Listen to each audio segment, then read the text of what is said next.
Bismillahirrahmanirrahim.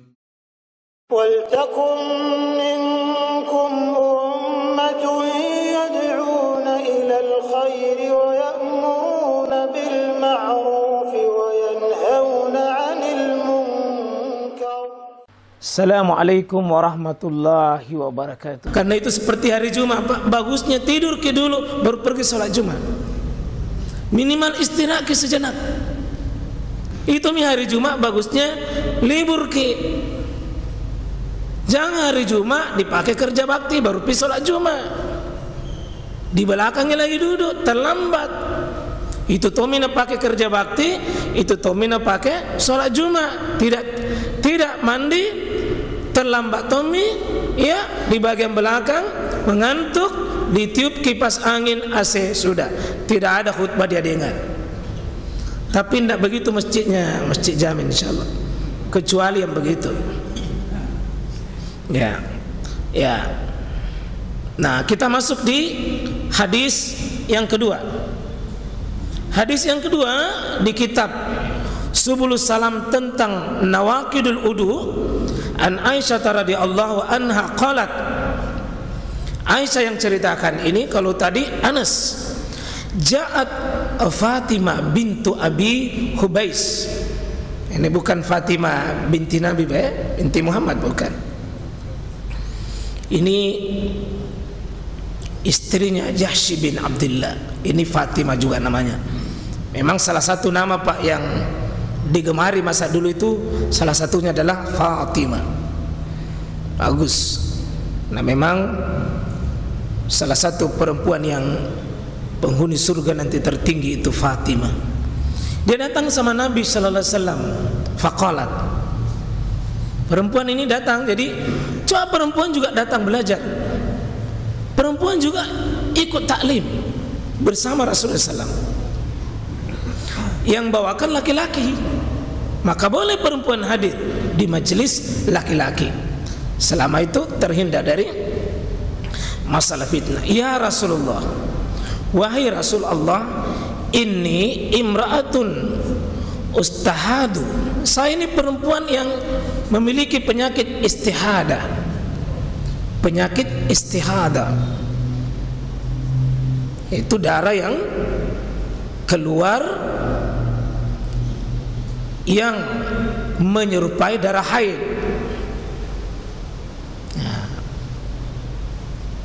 Darah istihadah ini darah penyakit khusus perempuan. Kalau ada laki-laki yang istihadah, tolong diperiksa baik-baik.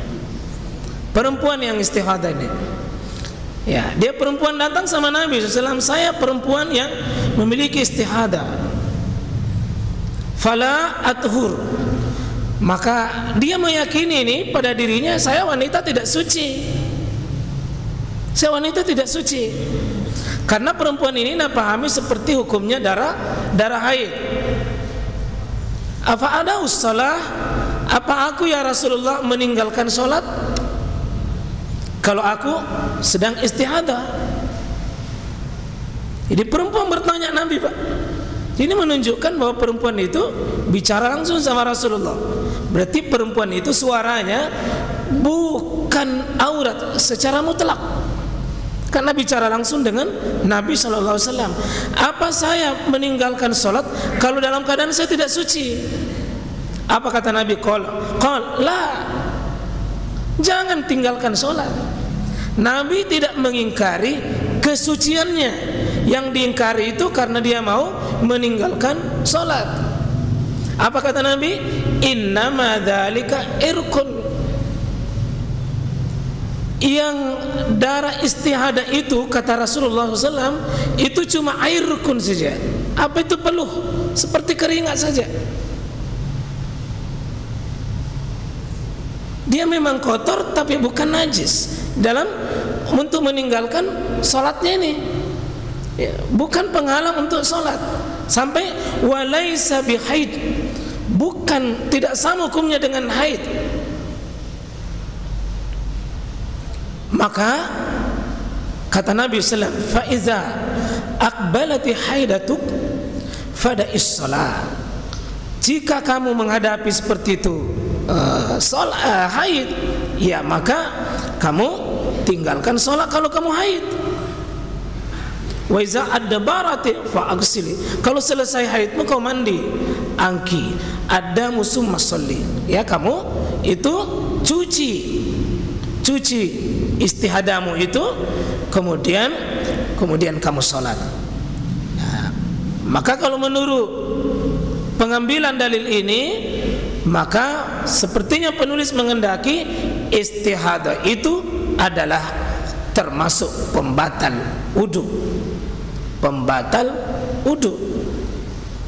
Nah, pembatal wudu, keluarnya darah istihadah itu pembatal wudu.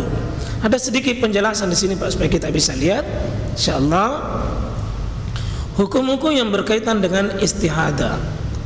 Jadi istihadah darah keluar dari rahim wanita, bukan waktunya, yang dari urat yang disebut dengan azil. Dan ini pentingnya Pak, kenapa laki-laki belajar haid dan istihadah? Karena kemungkinan istrinya atau perempuannya itu dia mengalami masalah ini, bukan kita. Imam Syafi'i Pak rahimahullah ta'ala belajar tentang masalah haid dan istihadah itu 8 bulan. 8 bulan dia pelajari haid. Nah, Imam Syafi'i tidak pernah haid. Berarti belajar ilmu untuk orang lain kadang Pak juga diwajibkan. Untuk istri kita, untuk anak kita, untuk wanita-wanita kita, pelajari. Ya, wanita istihadah masalahnya memang agak rumit karena darah haid menyerupai darah istihadah.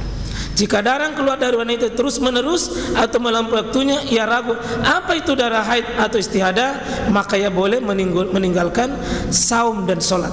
Karena hukum yang berlaku istihadah ini adalah hukum wanita-wanita yang suci. Ada masalah di sini. Kondisi wanita ketika istihadah ada 3 Pak. Ada 3 di sini. Satu, wanita itu mengetahui kebiasaan tertentunya. Jadi ini langkah yang pertama, kalau wanita tahu kebiasaannya bahwa tanggal ini saya keluar darah haid, di tanggal ini keluar darah haid, maka ketika keluar darah istihadah dia tidak mampu membedakan apakah darah istihadah atau darah haid, berhenti sholat. Kalau dia jatuh pada kebiasaannya. Tapi kalau bisa mampu melakukan yang kedua, apa itu? Yakni melakukan cara yang kedua, yakni dengan jika wanita itu tidak mempunyai kebiasaan, dia tidak tahu kebiasaannya, jatuh haidnya tidak menentu, maka dia menempuh cara yang kedua. Periksa darahnya itu, apakah darah haid atau darah istihadah. Karena ada ciri-ciri darah haid. Darah haid itu darah berwarna hitam, kental atau berbau. Hitam, kental, berbau. Dan sisanya itu ciri istihadah. Ini Pak, hitam tidak sama dengan hitamnya istihadah.